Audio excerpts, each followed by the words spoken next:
जज्बे की कड़ी धूप हो तो क्या नहीं मुमकिन, ये किसने कहा संग पिघलता ही नहीं है। नमस्कार, मैं हूं राजीव और आप देख रहे हैं घूमता हुआ आईना। लोकसभा चुनाव के प्रचार में अपना कनेक्शन सीधे भगवान से जोड़ने वाले नरेंद्र मोदी अब विधानसभा चुनाव में जनता से कनेक्शन के लिए तरसते हुए दिखाई दे रहे हैं। लोकसभा चुनाव के वक्त तो 2 बार की सत्ता की हनक नरेंद्र मोदी में थी।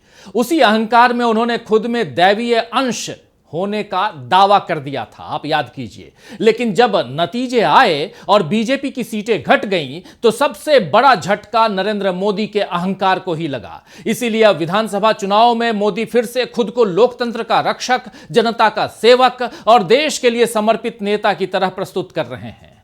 हालांकि मोदी की कथनी और करनी का अंतर अब न केवल जनता बल्कि खुद उनकी पार्टी के लोग भी समझ रहे हैं। इसीलिए जम्मू कश्मीर, हरियाणा जैसे चुनावी राज्यों में बीजेपी में बगावत देखी जा रही है।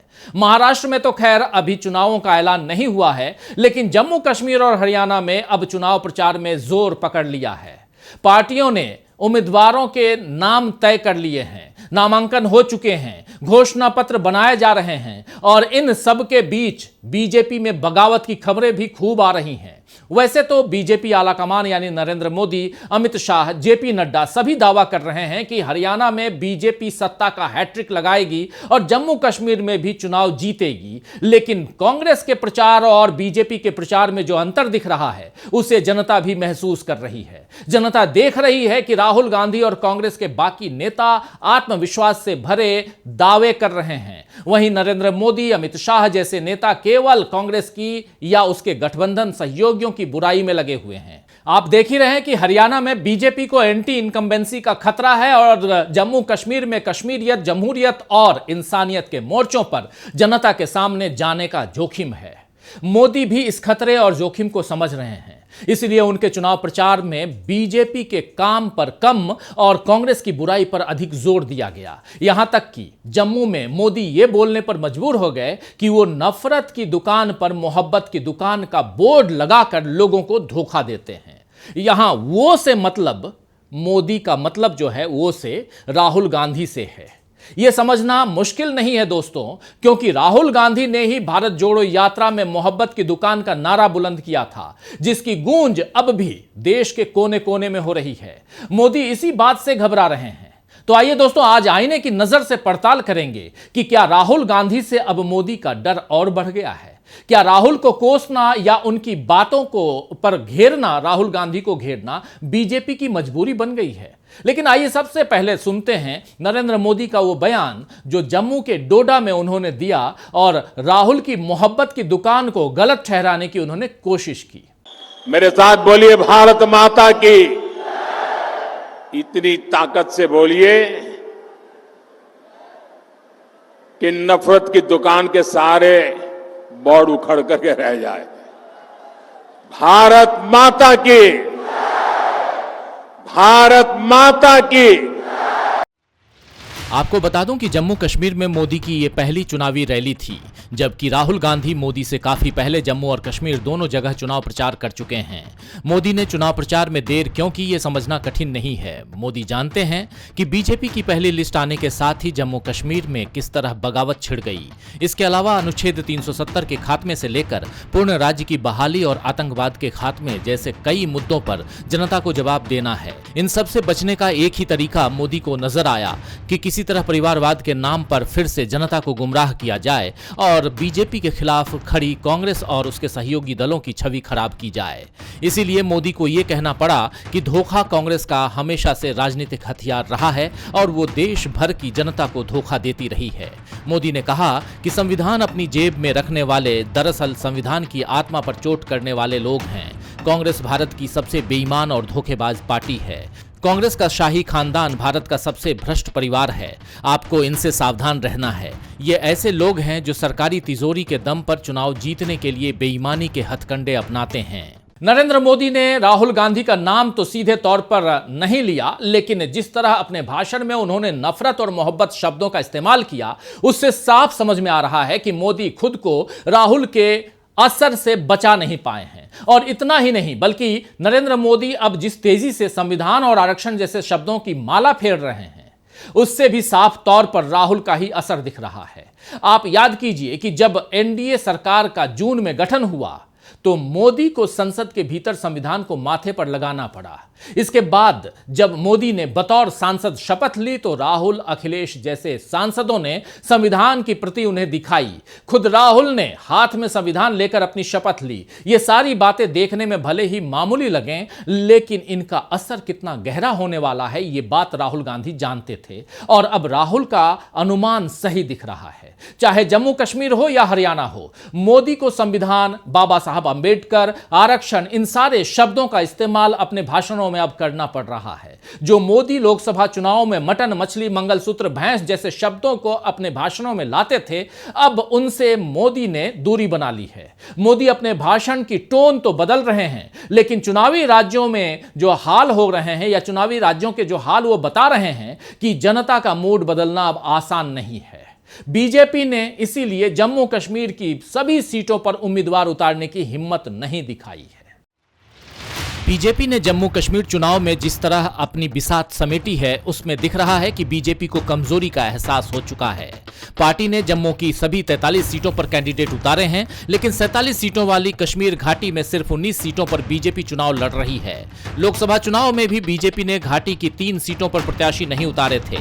स्थानीय नेता इस बात से दुखी थे तो गृह मंत्री अमित शाह ने इस फैसले पर खेद जताया था और विधानसभा चुनाव में सभी 90 सीटों पर चुनाव लड़ने का वादा किया था।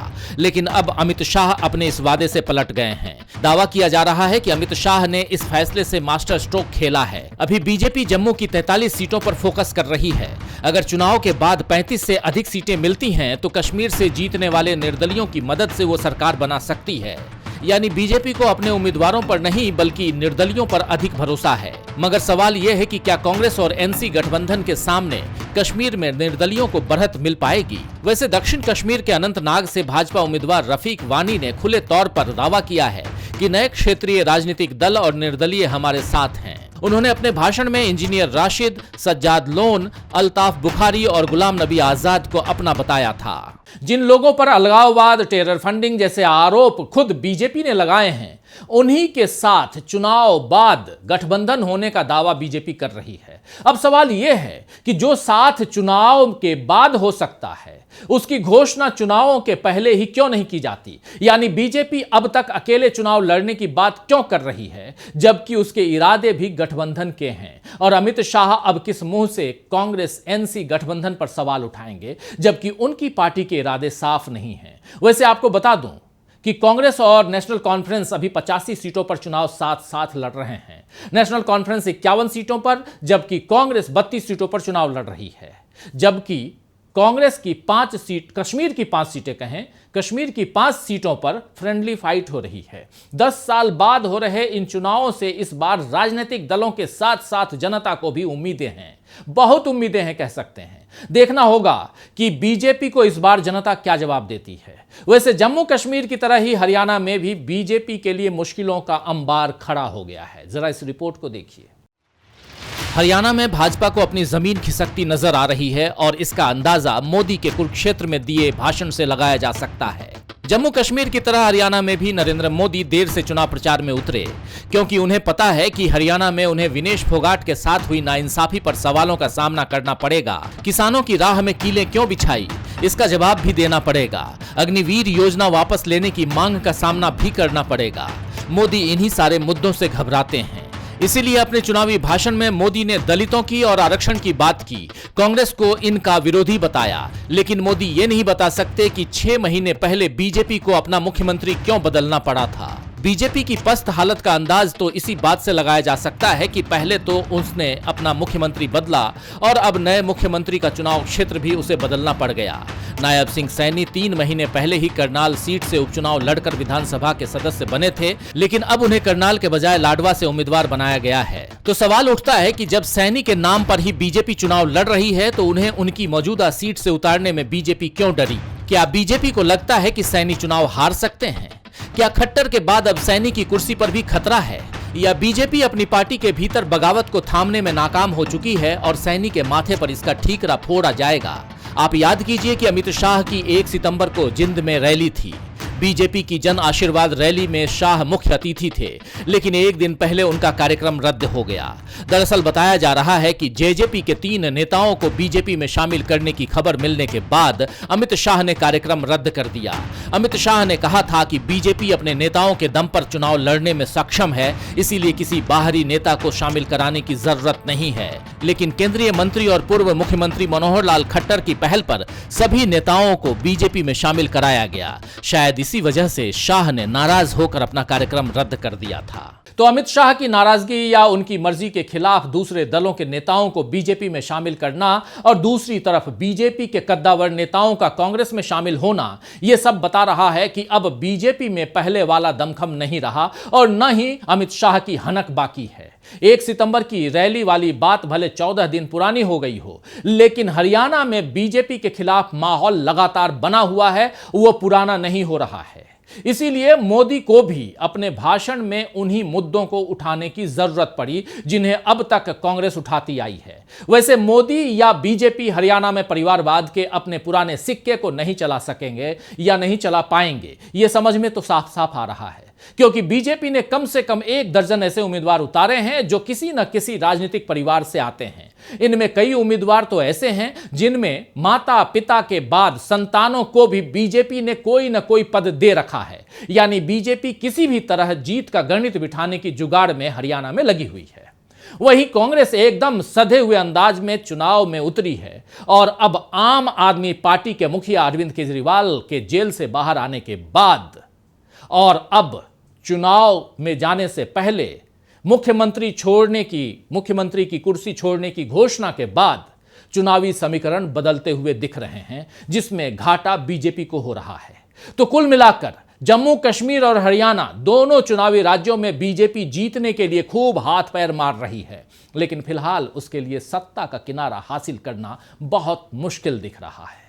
खैर, शायर अख्तर लखनवी ने ठीक ही फरमाया है कि उन शीशों के रेजों का मरहम है अपने जख्मों पर, उन शीशों के रेजों का मरहम है अपने जख्मों पर, लम्हा लम्हा जो टूटे तलवारें चलते वक्त बहुत।